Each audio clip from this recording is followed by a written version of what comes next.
Hello and welcome to the Happy Lifestyles podcast. My name is Louise and I am your host. I am incredibly grateful to have you here and that you decided to give me a listen.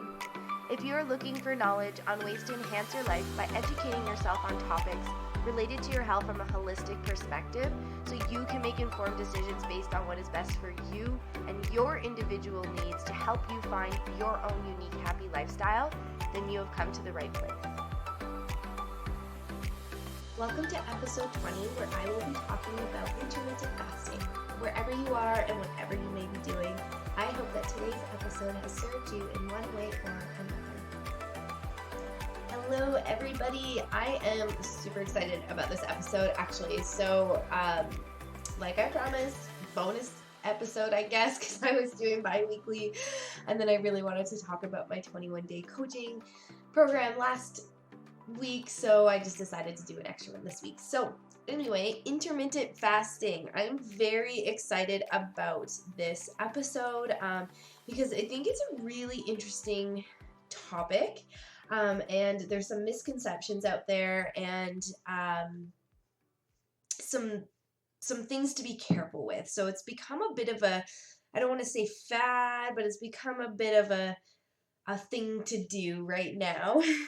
And I just want to make sure that if you're someone who's doing it, you're someone who's considering doing it, that you're doing it for the correct reasons and you're being really mindful of a couple things. So intermittent fasting, I actually like to call it time restricted eating, and I got that from Dr. Rhonda Patrick, and I heard her she had an interview on the Joe Rogan podcast. I actually shared that clip, the YouTube clip, in the show notes. And I found it really useful. And it kind of changed my perspective because I had done intermittent fasting for a bit there, and then I listened, and then I had stopped, and this was like 2 summers ago. And then I listened to the podcast again, and I realized I was actually doing some things, I don't want to say wrong, but like when you listen to her perspective and when you think about it, it kind of makes sense, and I'll get into that in a bit. So a couple of things that I just want to pre-frame. Intermittent fasting, I'm going to say any kind of fasting, not just intermittent fasting, juice fasts, anything, any cleanses, you should always seek medical advice before you do it, especially if you have any sort of health concerns. If you're pregnant or you're trying to be pregnant, I wouldn't recommend it. And it doesn't hurt to just ask a doctor or your naturopath or whoever the person is that you seek medical advice from, if they think it's a good idea for you to do it. If you have blood sugar level issues, so you are someone that your blood sugar likes to spike and it likes to crash, and you have an issue finding that balance, intermittent fasting isn't for you right now until you can find that balance in your blood sugar levels, because you're going such a long period without eating. So potentially a long period without eating. So just something to consider. If you have blood sugar levels, I wouldn't recommend it. I wouldn't recommend intermittent fasting for weight loss. I said it. Some people are going to be like, oh, hearing that. Do not fast for weight loss. And I'll talk about that and why in a little bit, because then there's some things that I find kind of creep in when someone's doing it for weight loss, and some misconceptions. And yeah, I'll talk about that in a sec. I just wanted to pre-frame a couple things. And then the other thing is, I wouldn't recommend intermittent fasting if you have some sort of eating disorder that you're working through, that you're trying to work past, because intermittent fasting is a way to look at your relationship with food in the face, and that might be a trigger for some people. So if you're working through an eating disorder at the moment, I wouldn't maybe try intermittent fasting, or if you're going to do it, try it on the lower end, like fasting for 8 hours or 9 hours, not so much like the 16-hour one that people try to aim for, just because if you're working through something, which if you are amazing, it's not easy. And again, intermittent fasting is a way to really consider your relationship with food. So if you're working on that, it might not be supportive, and it might be. So just if you are going to do it, just be mindful of those things. So let's first start off with why why consider intermittent fasting? Okay, if it's not for weight loss, Louise, like, why would we do it? So and I actually, Dr. Rhonda Patrick was the one that shared this story, and I really relate with it, and it makes sense. So think about your brain, for example. So if you're in school and you're studying, or you're trying to meet a deadline, and excuse me, and you're trying to reach this deadline, and you're like, I'm just going to stay up for 24 hours. I'm going to drink all the coffee. I'm just going to hammer out my work and get her done, get her done, get her done, or hammer out studying.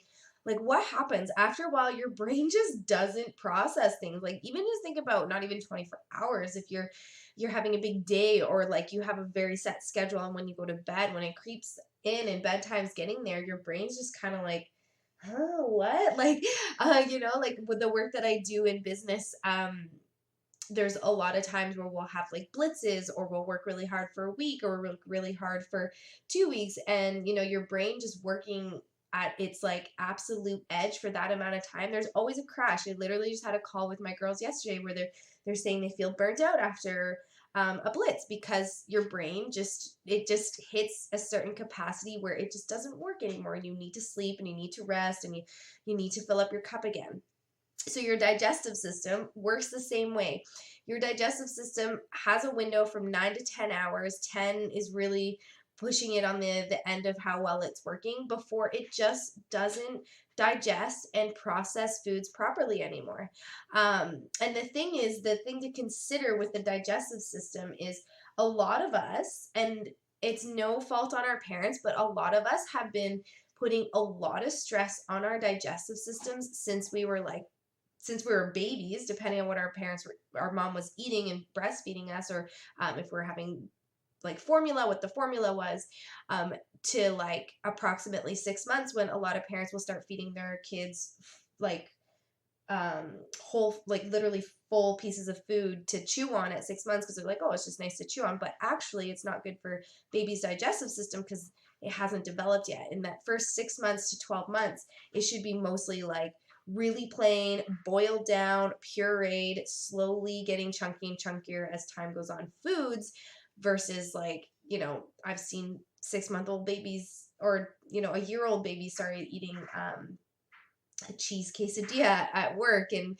it's just like, that baby's digestive system hasn't developed yet to properly digest that food. So a lot of us have gone through that. And again, it's no parent's fault. There's not really that much information out there, and it's very misleading, the information that is out there about what to feed babies. So a lot of us, since we were 6 months old, we'll say a year old, our digestive systems have been getting hammered. They've been in overtime for that long.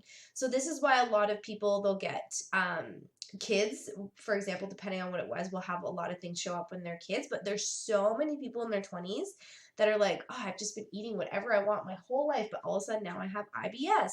All of a sudden now I have a lactose intolerance. All of a sudden now I can't eat wheat. Like, these things show up in our 20s, because after 20-something years, our digestive system is just literally like, you know what? I've had enough. I'm done. I'm done. I'm done. I'm done. And these things flare up, right? So our digestive system, on top of all of that, the 8 to 10 hour window, 9 to 10 hour window, when it's working its best, where was I headed with that? Oh yeah, our digestive, sometimes I just like lose my, I'm looking at my smoothie and I'm like thinking about taking a sip. You know what? I'm gonna take a sip.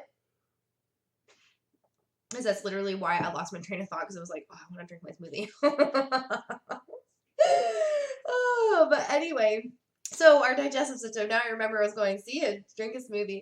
Our digestive system, so when it works best in its 8 to 10, 9 to 10 hour window. But when we've been eating outside of that window, on top of everything else, on top of like, depending on what your diet's like, what your diet was like as a child, if you have allergies, etc. On top of that, we've been eating beyond its optimal functioning point for years and years and years and years and years and years again. Like, how many people eat late at night? How many people eat at 6 o'clock in the morning and have their last meal at 8, 9 o'clock at night? Like, that's more than 10 hours. So, that's kind of why intermittent fasting is really useful. Some people make it a lifestyle. Some people do it forever. Some people do it for little periods, like for 3 or 4 months, just let their digestive system have a rest and then kind of go back. Um, I think you can find that healthy balance. Like for some people, and like right now I'm doing it because I'm doing the 75 hard. I'm intermittent fasting, and I realized like right now it works really well when I'm not like lots going on. Like it's not the ski season, it's not climbing season, it's that in between season. But when ski season hits and I wake up at 5 a.m. and I do yoga, I mean, I wake up at 5 a.m. anyway, but if I wake up and I exercise pretty early in the morning, but if I'm going touring, I'm burning so many more calories.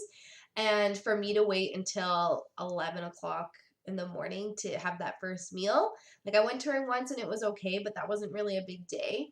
But if I'm waiting till like 11, 12 o'clock to have that first meal, like that's a lot. And I realize like it's not really gonna be ideal if I'm waking up at 5 a.m. and having those kind of days. So, but that's what the beauty of the intermittent fasting is. It just helps me realize my relationship with my food and think about it and not eating late at night. That was my bigger thing, like eating too close to dinner time. So that's why intermittent fast, to think of it as like a gut reset or to give your gut a chance to just relax. Any extra energy in the morning that would normally go towards eating food, especially if you're in that cycle of eating as soon as you wake up, your tummy, it can go towards like actually house cleaning and helping things pass through a little bit better. Because the other thing is when you're fasting, you want to be drinking a lot of water between your last meal and your first meal. I mean, you want to be drinking probably more water than you realize, but you especially want to be drinking lots of water. Having a sip of tea now. So that's why we want to intermittent fast. So why do we not want to use it for weight loss? So the thing that I see happen a lot with people that want to intermittent fast for weight loss is and I have to do my best when I see posts like this on social media. Like you can't tell why the sound of my voice, I have my hands on my face because it really takes a lot of self-control for me to not say anything because I just don't like engaging and I don't ever want to feel like a troll. But when people are posting, oh, I've been intermittent fasting, it's a great excuse to skip breakfast, it's a great excuse to skip lunch. It's just like, no, no. And if you're trying to lose weight, you especially don't want to be skipping meals. The thing is when we skip meals and we deprive our body of the calories and the food that it needs to function, it will actually hold on to fat.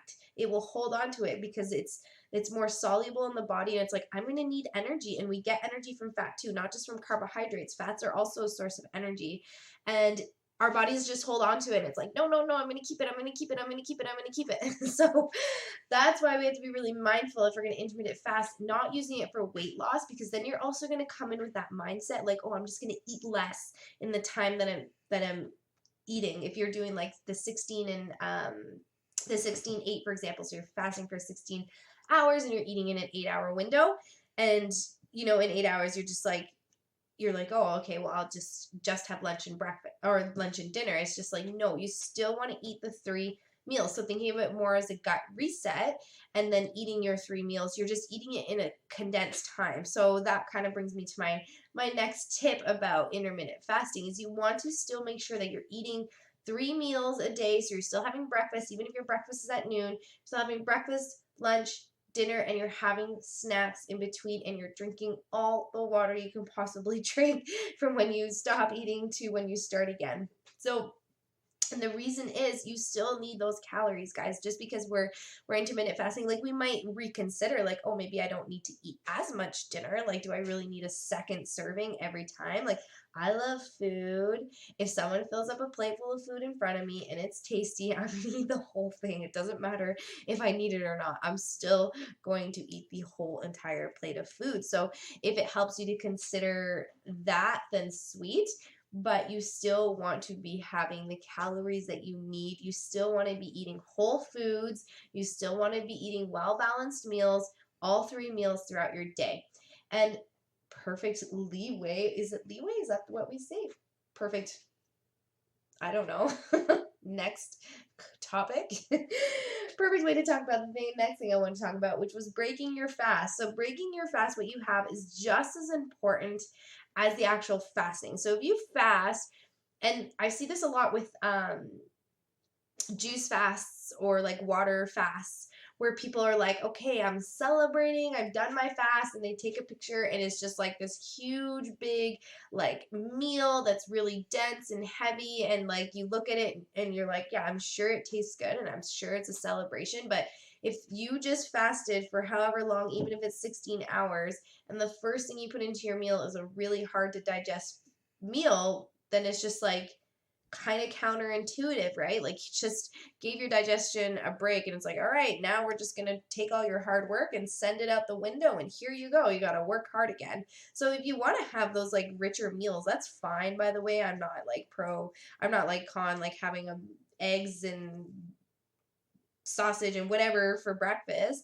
But try and have something first. Like turn on your digestive system. Think about it like when it's cold, and if anybody's in Australia listening to this, you probably won't resonate, but here in Canada, it gets really effing cold and you need to literally turn on your car and warm it up so that A, it works, and B, you don't slowly kill your car by just turning it on when it's freezing and then start driving around. Also, you need to defrost the windows, etc., etc. So think about that with your digestive system. When you're coming out of a fast, you want to warm it up. You don't want to just be like, here you go, eat the like hardest to digest things ever and put them in your belly and just go about your day, right? So you've just worked to create space for all this extra energy. Work with yourself by having a smoothie, as I'm gonna take another sip of mine,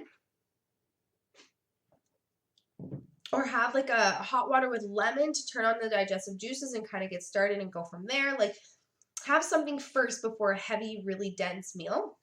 And this is perfect. As I talk about stuff, it's like leading me into like the next tip that I want to say. So the next tip, and this is an interesting topic of conversation. I'm always open to having this conversation because I find it funny. Because when I first was intermittent fasting, I would still have coffee in that window that I was fasting. And then I listened to the podcast with Dr. Rhonda Patrick. And then also I started my studies. I don't think I was studying at the time when I first tried intermittent fasting. Actually, I'm pretty sure I was not studying, or maybe I just started. So I was like, at that point, it was like super dry. We weren't talking about interesting things like fasting yet. But I was having coffee in that window. And so depending on who you talk to, they're going to tell you one or two things. They're going to say coffee and tea in the time that you're fasting is okay. Or they're going to say like, it doesn't count. Coffee lovers will tell you it's okay. And people that maybe don't have, well, that's not true. Like, I'm sure there are still people that have that relationship with coffee that will still give them that window and just not have their coffee till 12 o'clock. And the reason I can see either or is people are like, well, it's just liquid on one side of it. But the thing to consider is your body still needs to metabolize it and process it in one way or another. Even herbal teas, like your body has to do something to be able to take the benefits of the herbal tea that you're drinking. It's not like you just drink herbal tea and it's like, boom, everything is just like there and whatever. Like it needs to go through the digestive system and it needs to do what it's going to do in the body and find its way to where it wants to go. So with coffee, for example, it needs to like work its way through your body and slowly work its way through, and you can pee it out later kind of thing. But it's still like a process needs to happen for it to go from your stomach to leaving, and your digestive system is doing something with it. So again, depending on who you talk to, either or theory, I guess, makes sense, because you could also justify having herbal teas that stimulate the digestive system and you turn the digestive system on and help that. I would suggest, if you're not going to do just water, to not do coffee though, because then you're running off coffee fumes until you break your fast. And then that puts stress on your nervous system. That will also deplete like magnesium, for example, out of your body. So really consider, if you are going to have something other than water, just some herbal tea that stimulates digestive system, like ginger, lemon, peppermint, chamomile, like something really soothing, and do it like maybe like an hour before you're going to break your fast versus like first thing in the morning, and then your digestive system's been on all that time. But if you do it an hour before, you can really utilize the what's it called, the house cleaning properties of having your digestive system on but nothing to digest. Because yeah, the coffee. I love coffee, guys, just so you know, even though I cut it out for the 75 hard. I love it and I get it, and like I totally get that relationship. But if you're gonna fast, like I don't, in my opinion, coffee isn't something that's serving your digestive system. It's taxing on your nervous system. It's taxing on your adrenals because you're releasing cortisol. It's taxing on your hormones because your hormones are coming in and trying to convert the extra cortisol. Magnesium's being depleted. So it's just like, again, I love my cup of coffee every day, but I'm not going to pretend like drinking a cup of coffee is supporting my digestive system when I'm trying to intermittent fast. So just consider that, guys. And even just push back when you have that coffee instead of having it first thing in the morning. Like, just wait a little bit. Like, I get that too. It's like the best time to have it. But, if you're really struggling to find some space to have your coffee a little bit later, maybe it's also time to consider what is your relationship with coffee like, just another nugget to drop in there. Okay, so I made notes because I like to get distracted. You guys hear that? I made notes today. Isn't that crazy? Okay, so I think almost everything. Okay, so some tips and tricks would be, and actually, first, before tips and tricks, I just want to say that if you're intermittent fasting, you might go through a purge. Like, you might actually get constipated before things are passing. That always helps. Drinking a lot of water will help support that. So intermittent fasting is also to help the detoxification process and getting things out of your system that maybe you don't want there. So drinking a lot of water will help support that.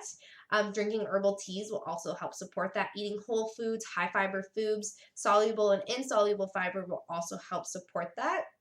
And it might show up in your skin. So for example, when I started fasting, although I think part of it was also cutting out like sugar and dairy, I haven't, like, you guys know me, I'm like, my skin journey's been awesome, and I went through a bit of an outbreak or a little breakout like a week into it, and then I actually just had one like 4 or 5 days ago again. So I don't know what's going on. Obviously something's passing, but if things are coming through the skin, and if you have acne already and things are coming through again, I know it can feel really hard and disheartening, but just know that that means something's coming out. If you're doing something specific that involves detoxification, if you already have acne, then considering what's going on in your gut might be the route to go. But just so you guys know, you might be purging a little bit. You might actually feel really lethargic as well. Like when things are passing, when things that are amazing are going through your intestines. Part of that is you get low energy. Your moods can change as well. Like if you have yucky stuff in your guts that are passing, that shows up in your thoughts. That shows up in your feelings. That shows up in your energy. So just keeping that in mind, that if you are going through something, that could be totally relating. And that brings me to my tips and tricks. So if you are going to try it and you've never tried it before, and if you're someone that's really connected with your body, maybe you don't need to keep a journal because you already, like, as soon as something's going on, you notice right away. Like if your thoughts are abnormally, not abnormally, but extra chatty, we'll say, if you're someone who's really in tune with your thoughts, you're going to notice that right away. If you're someone that maybe you haven't built that strong connection yet, because I know it takes time, it doesn't happen overnight, I really suggest a journal, like a food journal. Think about, like, write what you eat when you break your fast, write the hours you're fasting, write how you're feeling as well, write your skin, write your tummy, notice if you're bloated, not bloated, write like how many times you're going to the washroom, and if you're constipated or if things are passing, how many times you're going to the washroom as well. And just kind of keeping track of that. Your water intake also will be super useful. And then the other things, so I've been using an app called Zero. You can go in, you have to pay for it if you want to like make it like other than the preset like options, but using it, I like it for a reason. So there's a couple ways you can fast. Some people will say they eat from 12 to 8 and that's it. They stick to that. They don't have anything past 8. They don't have anything before 12, and they stick that to every single day. If you have a relatively regular schedule, that probably works super well. If your schedule is a little more irregular, like mine, and it depends on the weather, or you never have the same work week, I find this app really useful because I will just have dinner, and then I'll go and I'll press start fast and it will just tell me when 16 hours is. And it'll be like, okay, you can end your fast at this time. So that's the route I've been taking, and that's actually worked really well. I've tried the 12 to 8 and it just didn't work well because I don't have a set schedule, but that's me. So think about either or could probably work really well for you depending on what's going on in your life. And so how long to fast for? So I say start small, guys. So I'm going to get my calculator out here. Whew, I just realized I was a little lightheaded from talking too much. So let's say you want to aim to eat for 10 hours in a day, right? So we'll start with 10 hours, like on the higher end of it. That means you're going to be fasting for 14 hours. So that isn't too bad. Like that could still be a big gap depending on what you're used to. So for example, yesterday I had my last snack at 7:30 at night. And my phone's set for 16 hours, so it's saying 11:30. So 7:30, if we were to do the 10 hours of fasting, so from 7:30 to, no, 14 hours of fasting, sorry. So 7:30 at night, my first meal I could have had at 9:30 in the morning. So if you hear that and you're like, okay, I eat at 7:30 at night, but I don't eat again until 9:30 in the morning, that doesn't sound too bad when you say it out loud. Like really, like you don't want to eat dinner too close to bedtime. If you don't know that, you don't want to, because then you're trying to digest food while you're sleeping, and that affects your sleep. And then if you wake up at 8 o'clock, like having breakfast at 9:30 isn't too bad. Even if you wake up at 7, I wake up at 5 or 6 depending, and having breakfast at 9:30 in the morning wouldn't be that bad. So, that's not too bad starting with that, and then maybe you bump it down to 15, maybe you bump it down to 16. Just do what works for you, and test it out. Like, just don't be so, give it like a week at least before you're just like, no, I'm moving on to the next thing. But test it out, play in the waters, see what it feels like, see if something feels like it resonates with you or it doesn't resonate with you, and just be really mindful that there's no one size fits all. So maybe you follow someone on Instagram, for example, who intermittent fasts, and this person does like the 16 hours of fasting, and they do the 12 to 8, they eat at 12 o'clock and they stop at 8, like whatever it is, and you just want to do what they're doing. But it's like your schedule, eating not till noon is like not ideal, especially if you're going from eating normally, you eat at 6 a.m. and then you go to work, and then you're waiting till 12, like that's a 6-hour gap versus what you're used to, like work yourself into it, guys. Set yourself up for success by not having any expectations on yourself based on what other people are doing, but also set yourself up for success by giving yourself a little bit of wiggle room to see what fits and to see what doesn't fit. So anyway, that's my episode. I hope that served purpose. If you have any questions on anything I didn't talk about, then please feel free to privately DM me on Facebook or Instagram. Most of you would probably know me on Instagram. And I'm happy to have a conversation around it or answer any questions that I didn't get to. So thanks so much for tuning in, guys. Have a beautiful day wherever you are. Thank you so much for tuning into today's episode. I hope you have a lovely day wherever you are in the world, and sending you all the love.